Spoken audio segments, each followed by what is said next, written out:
Students, आज हम biogeochemical cycles के बारे में पढ़ेंगे, जो कि बीएससी पार्ट थर्ड ईयर का ज़ूलॉजी के पेपर सेकंड की नेक्स्ट यूनिट का टॉपिक है। My self doctor Preeti Gupta, associate professor, department of zoology, government college, Kotputli.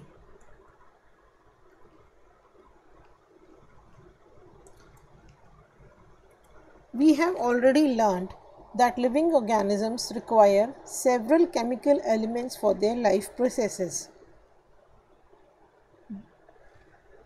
These may be used as part of their structural component or as parts of enzymes which influence various life processes. Living organisms को बहुत सारे chemical elements की ज़रूरत होती है अपने जीवन को सुचारू रूप से चलाने के लिए, अपनी जैविक क्रियाओं के लिए।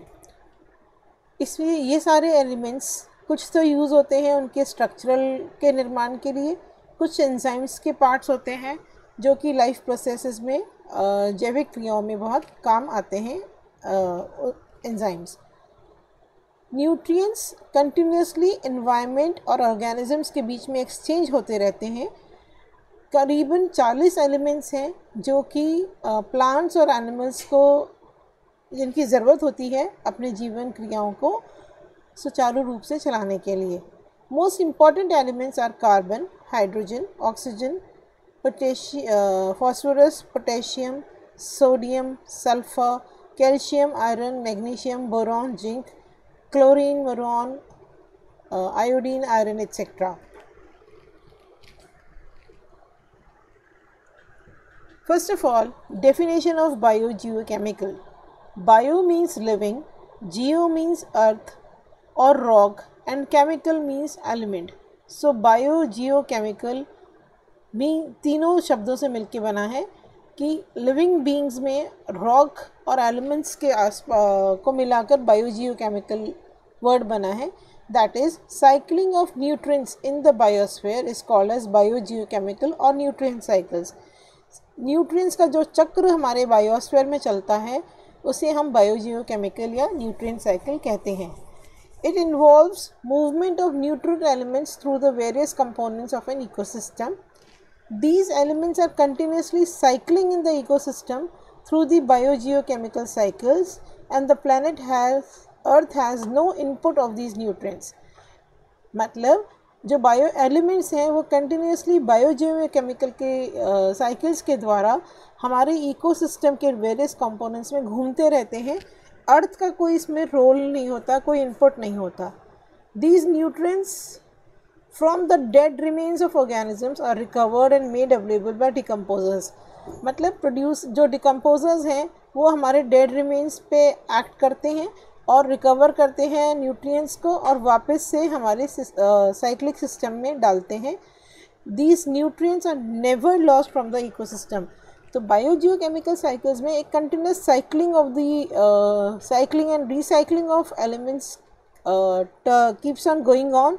तो एज सच इकोसिस्टम से न्यूट्रिएंट्स कहीं लॉस्ट नहीं होते या कहीं बाहर नहीं जाते हैं।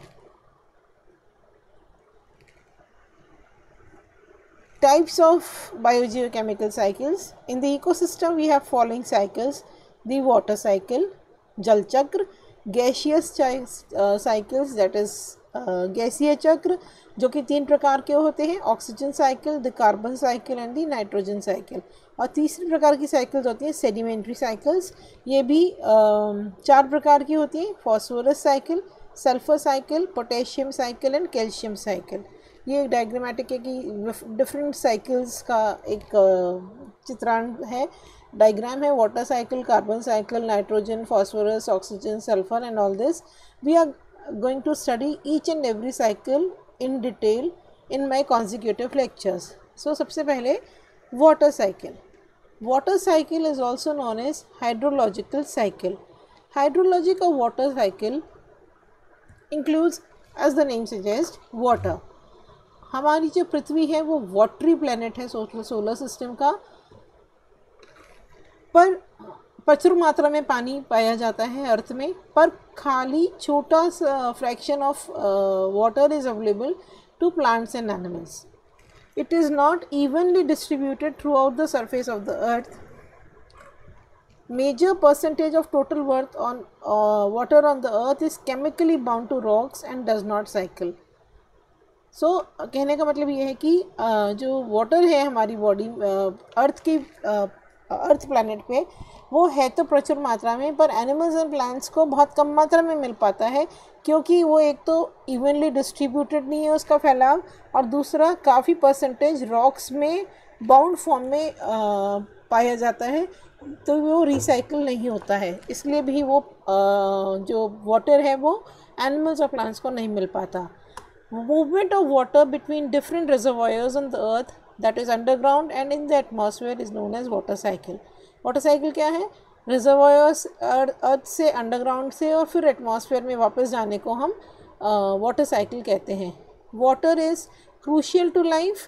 हमारी कोशिकाओं में 70 से 90% वाटर होता है. Availability of water is one of the key factors that regulate the productivity of terrestrial ecosystems. Terrestrial ecosystem की जो प्रोडक्टिविटी है वो वाटर पे डिपेंड करती है. Bodies of water such as lakes, rivers, streams and oceans contain a substantial percentage of Earth's water. The atmosphere also contains water in the form of water vapor. Some water found below ground is also known as ground water. तो water किस किस form में होता है? Cell में 70 से 90%. फिर उसके बाद हमारी जो टेरेस्ट्रियल इकोसिस्टम की प्रोडक्टिविटी है वो वाटर पे डिपेंड करती है. वाटर कहाँ मौजूद होता है? लेक्स, रिवर्स, स्ट्रीम्स और ओशंस में उपस्थित होता है, और एटमॉस्फेयर में भी पाया जाता है in the form of water vapour, that is clouds, and underground में भी पाया जाता है, which is called as ground water. Water cycle. Water cycle के कंपोनेंट्स या प्रोसेस क्या होती है? पहली प्रोसेस होती है evaporation, that is evaporation from lakes, rivers and oceans. सूरज की गर्मी जब पानी की बॉडीज़ पे पड़ती है तो वो भाप बनकर उड़ता है. इस प्रोसेस को हम इवेपोरेशन कहते हैं. दूसरी प्रोसेस है एनवायरनमेंट में जाने की, transpiration, that is from plants and trees. Plants और ट्रीज़ की जो लीव्स हैं उनसे कंटिन्यूसली वाटर ऊज आउट होता है और ट्रांसपायर होके एनवायरनमेंट में चला जाता है. जब ये भाप बन के उड़ता है तो कंडेंसेशन हो जाता है उस भाप का, और उस कंडेंसेशन के कारण, मतलब इवेपोरेशन और ट्रांसपिरेशन के कारण कंडेंसेशन की क्रिया होती है. कंडेंसेशन की क्रिया के कारण बादल का निर्माण होता है. जैसा कि इस डायग्राम में आप देख रहे हैं, ये ट्रांसपिरेशन हो रहा है, ये इवेपोरेशन हो रहा है, फिर ये कंडेंसेशन होके क्लाउड्स या बादल बन गए. बादल बनने के बाद थर्ड स्टेप आता है प्रेसिपिटेशन. प्रेसिपिटेशन की 3-4 तरीके से हो सकता है. रेन यानी बारिश, बर्फ़ गिरना, ये स्लीट गिरना या ओले गिरना. तो ये बादल 4 फॉर्म से प्रेसिपिटेशन होता है. और फाइनली रन ऑफ और return back into the cycle. Collection of the water, ये रॉकी वाटर है, रिवर्स में इकट्ठा हो रहा है, रन ऑफ होके वापस या तो छोटे झील तालाबों में इकट्ठा होता है और वो वहाँ से वापस बड़े समुद्र में आ जाता है, या सीधा यहाँ से भी झील तालाबों से भी इवेपोरेशन, ट्रांसपिरेशन, कंडेंसेशन की क्रिया संपन्न होती है और बादल का निर्माण होता है. सो वाटर साइकिल के ये मेन कंपोनेंट्स या प्रोसेसेस हैं: evaporation, transpiration, then condensation and formation of cloud, and then from cloud precipitation occurs in the form of rain, snow, sleet और hail. These are the diagrams specifying the various processes. So first diagram आपको दिख रहा है कि number 1 पे ocean से evaporation हो रहा है, वाटर वेपर का निर्माण हो रहा है. सेकंड स्टेप पे क्लाउड्स का निर्माण हो रहा है दोनों तरफ. तीसरे स्टेप पे क्लाउड्स से बारिश गिर रही है या स्नोफॉल हो रहा है, और वापस चौथे और पांचवें स्टेप पे वापस ओशन से पानी इवेपोरेट होके ये साइकिल चल रही है. इसमें भी यही दर्शाया गया है कि इवेपोरेशन हुआ, क्लाउड्स बने, कंडेंसेशन से, फिर प्रेसिपिटेशन से बारिश आई, फिर रन ऑफ हुआ, और इस तरह से ये निरंतर एक साइकिल चलती रहती है जिसे हम हाइड्रोलॉजिक साइकिल कहते हैं. सेम डायग्राम शोइंग हियर कि सूरज की गर्मी से पानी किरणों पे पड़ा, ओशन स्टोरेज और लेक स्टोरेज से इवेपोरेशन हुआ, इवेपोरेशन के बाद क्लाउड बना और क्लाउड से प्रेसिपिटेशन के द्वारा बारिश होती है, या बर्फ़ गिरती है, और इस तरह से ये साइकिल चलती है। इस चीज़ में आप ग्राउंड वाटर भी देख सकते हैं। तो वाटर किस किस फॉर्म में उपस्थित है? ग्राउंड वाटर इन रॉकी चट्टानों में, प्लस बादलों में, वाटर वेपर्स में, और ओशन और लेक्स में तो है ही। Thank you.